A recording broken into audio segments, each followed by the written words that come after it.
Calon wakil presiden seolah tidak dibiarkan sendirian saat debat Pilpres. Dan kesan itu muncul usai KPU mewacanakan perubahan format debat Cawapres yang didampingi Capres. Namun publik meminta KPU konsisten dengan mengikuti aturan yang ada agar KPU tidak terkesan partisan.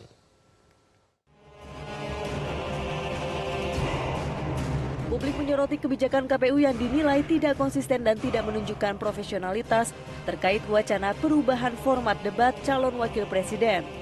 KPU menyebut debat akan tetap sesuai aturan, yakni menyelenggarakan total 5 kali debat, tapi terkait wacana berubahnya format debat untuk Cawapres, KPU menyatakan belum final.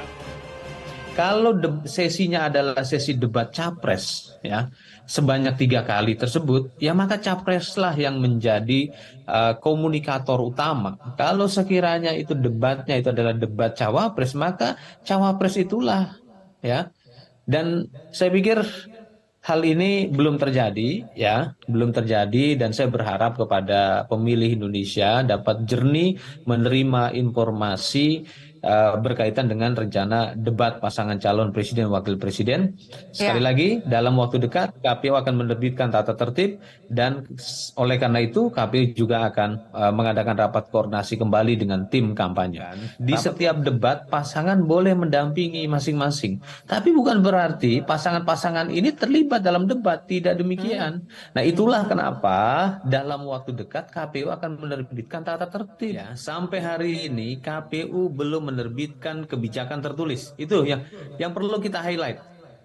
Ya, jangan sampai nanti masyarakat Indonesia malah bingung memproses informasi yang berkembang ini. Mantan Komisioner KPU menyebut perlu ada debat terpisah antara Capres-Cawapres, salah satunya untuk menguji kapasitas kandidat. Pada waktu zaman saya disusun pertama kali terpisah ini, saya masih ingat suasana kebatinannya, karena pada waktu itu saya kebetulan ketua Pokja debat sama seperti Bung Idam Kulit posisinya.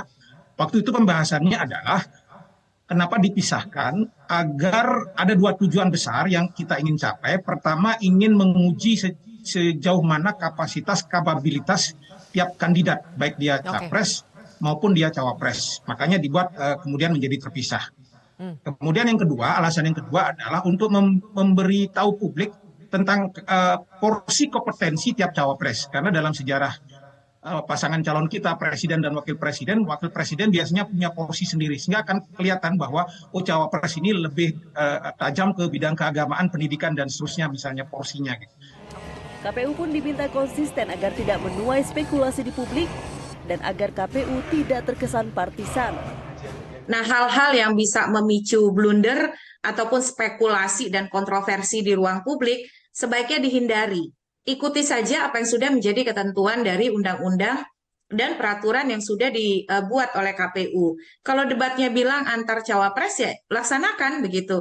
Karena kalau terjadi modifikasi, inovasi, tapi tidak kemudian mampu dijelaskan dasar hukumnya dengan baik, itu mudah sekali dihubung-hubungkan dengan hal-hal yang sifatnya partisan. Tim Liputan Metro TV. Jelajahi cara baru mendapatkan informasi. Download Metro TV Extend sekarang.